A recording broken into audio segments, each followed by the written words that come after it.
Paz do Senhor, amados, para nossa reflexão, o Salmo 1. Bem-aventurado o varão que não anda segundo o conselho dos ímpios, nem se detém no caminho dos pecadores, nem se assenta na roda dos escarnecedores. Antes tem o seu prazer na lei do Senhor, e na sua lei medita de dia e de noite.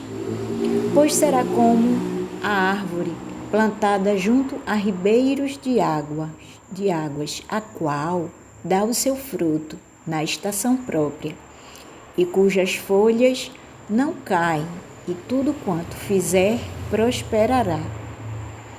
Não são assim os ímpios, mas são como a moinha que o vento espalha. Pelo que os ímpios não subsistirão no dia do juízo, nem os pecadores na congregação dos justos. Porque o Senhor conhece o caminho dos justos, mas o caminho dos ímpios perecerá. Amém? Eu passei todo esse tempo sem poder voltar a gravar. Acho que falei rapidinho no Instagram, numa live que fiz de madrugada.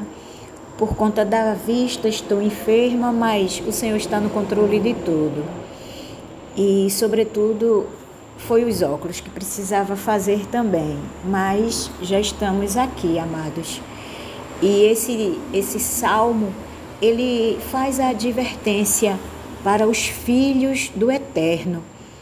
Este salmo, ele nos alerta que nós não devemos andar segundo o conselho dos ímpios, nem se deter no caminho dos pecadores, nem se assentar na roda dos escarnecedores.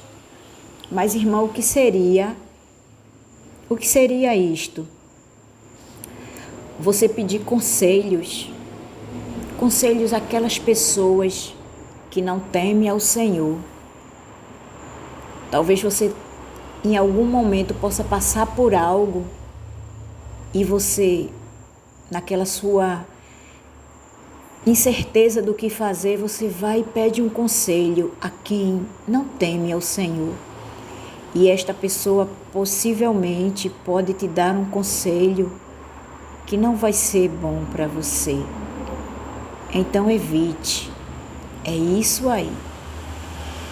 E se deter no caminho dos pecadores, você está ali, olha, se alimentando, vendo o que eles fazem, como é o seu proceder, o que eles conquistam. Se nós pudéssemos, vamos dar esse exemplo das redes sociais. Você, nós vemos muitos vídeos aqui nas redes sociais. Vimos de pessoas que não têm comprometimento nenhum com o Senhor. Elas não professam sua fé, elas não têm a sua vida voltada para o Senhor, consagrada ao Senhor, mas elas vivem apenas aqui como o mundo, com o que o mundo oferece. Conquistas, prazeres, viagens, passeios, conquistas e muito mais. E talvez você olhe, poxa, como fulano vive, e quem sabe pode até vir a cobiça. Isso serve para mim também, não só para você. Então a gente tem que vigiar, porque essas pessoas, elas não temem ao Senhor. E o que elas conquistam é só para o presente tempo. E a vida não é só conquistar, não é só viajar. E o que eles falam ali nas lives, nos vídeos, a gente ouvir isso, não vai ser sadio para a gente. Está sempre se alimentando. A gente pode lembrar do nosso irmão, do salmista Asaf. Ele foi observar como os ímpios viviam. E ele observou que eles não tinham canseira, tudo eles tinham. E até ele entrar na presença do Senhor, e ele viu qual era o fim deles. E o fim deles é amargo, mas dos filhos do Pai não. Então vamos vigiar quanto a isso também.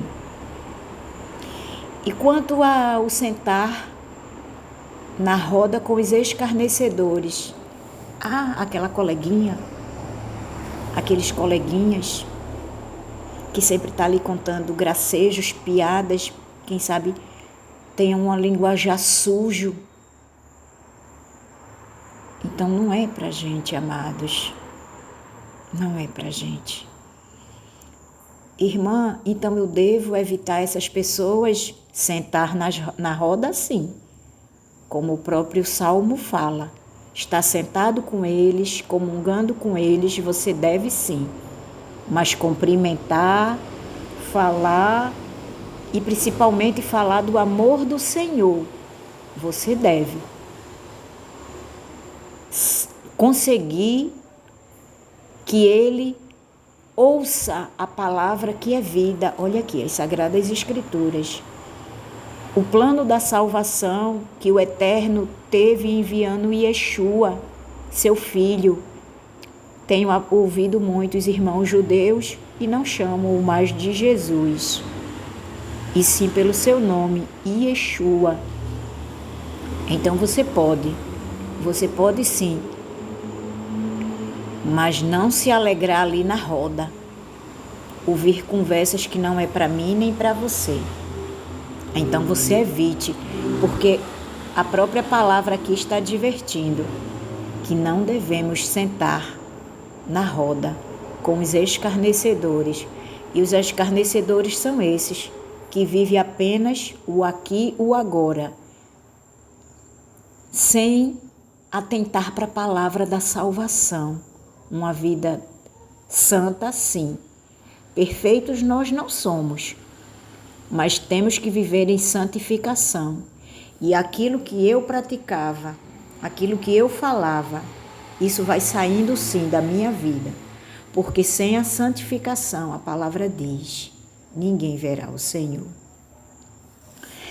Meu amado, minha amada, aí para a gente fechar o Salmo, ele diz: antes tem o seu prazer na lei do Senhor, e na sua lei medita de dia e de noite. Eu vou falar principalmente para as amadas irmãs e para os irmãos, por que não também? Você está ali lavando o seu carro, limpando ali um mato em casa. Coloque a palavra do Senhor falada no teu celular. Tem tanto. Os salmos. Leia, fique meditando sobre a palavra do Senhor, que é vida. Ela é mais penetrante do que espada de 2 gumes. Então, bote ali a palavra do Senhor falada, no lugar de ver vídeos aleatórios, mas se alimente. Aquele que habita no esconderijo do Altíssimo, aí tem ali os salmos, aí você...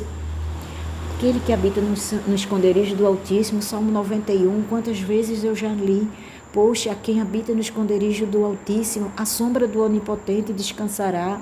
Salmo 46, Deus é o nosso refúgio e fortaleza.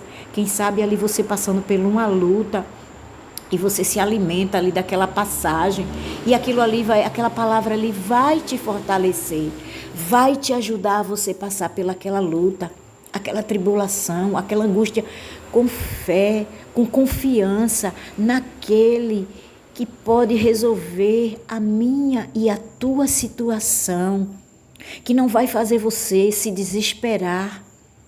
Aí é isto aí que ele diz no versículo 2. Antes tem o seu prazer na lei do Senhor, e na sua lei medita de dia e de noite.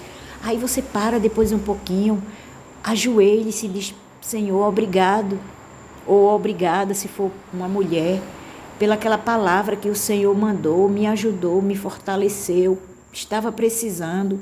O Senhor que está nos céus e é sabedor de todas as coisas, sabe do que eu preciso, obrigado por esta palavra, e fique ali, e que ela fique incutida ali na tua mente, ainda que aquela luta, quem sabe alguém tenha até dito a você, não tem mais saída.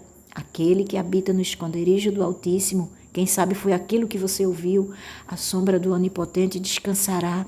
Então você ouviu a palavra, você habita no esconderijo do Altíssimo, ele vai resolver a causa.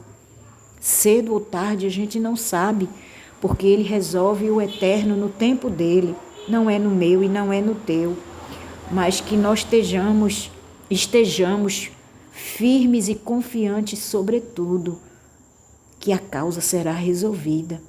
Então é isto aí, é você meditar na sua lei. E por fim, ele diz que será como árvore plantada junto a ribeiros de águas, o qual dá o seu fruto na estação própria. Então, o que seria isso? Você que tem uma vida, que tem uma comunhão com o Senhor, de repente chega uma pessoa precisando ali, de que você fale algo, e você olhe prontamente, dá aquela palavra sábia, ali aquela pessoa, que vai levantar aquela pessoa, que vai edificar aquela pessoa, que vai renovar a força ou as forças daquela pessoa. Você é como árvore plantada junto a ribeiros de água. Então é isto aí, você tem aquela palavra sábia, você tem aquela palavra que vai levantar o ânimo daquela pessoa que está carecida, necessitada. E você ali, olha, está como ali fortalecido. Você é como folha, cujas folhas não caem, e tudo quanto fizer prosperará. Quer dizer, ali, aquela árvore que foi plantada junto ao ribeiro, ela está ali recebendo ali todo dia, ali o alimento para que ela esteja sempre viçosa, suas folhas bonitas, e elas não vão cair, a não ser no seu tempo determinado, que como é a nossa vida.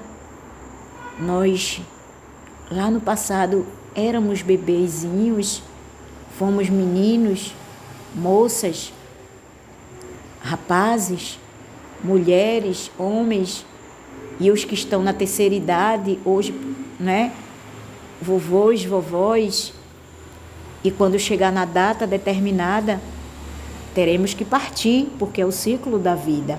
Voltaremos para o nosso Pai, para o eterno.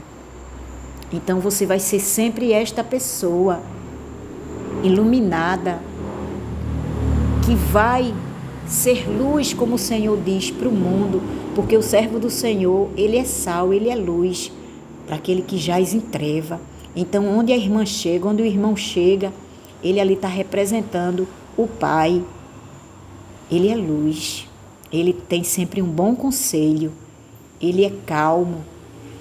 Mas não é assim os ímpios, terminando, não é, o 4, o 5 e o 6, ele diz, mas não são assim os ímpios, são como a moinha, como o vento, são como a moinha, o vento espalha, pelo que os ímpios não subsistirão,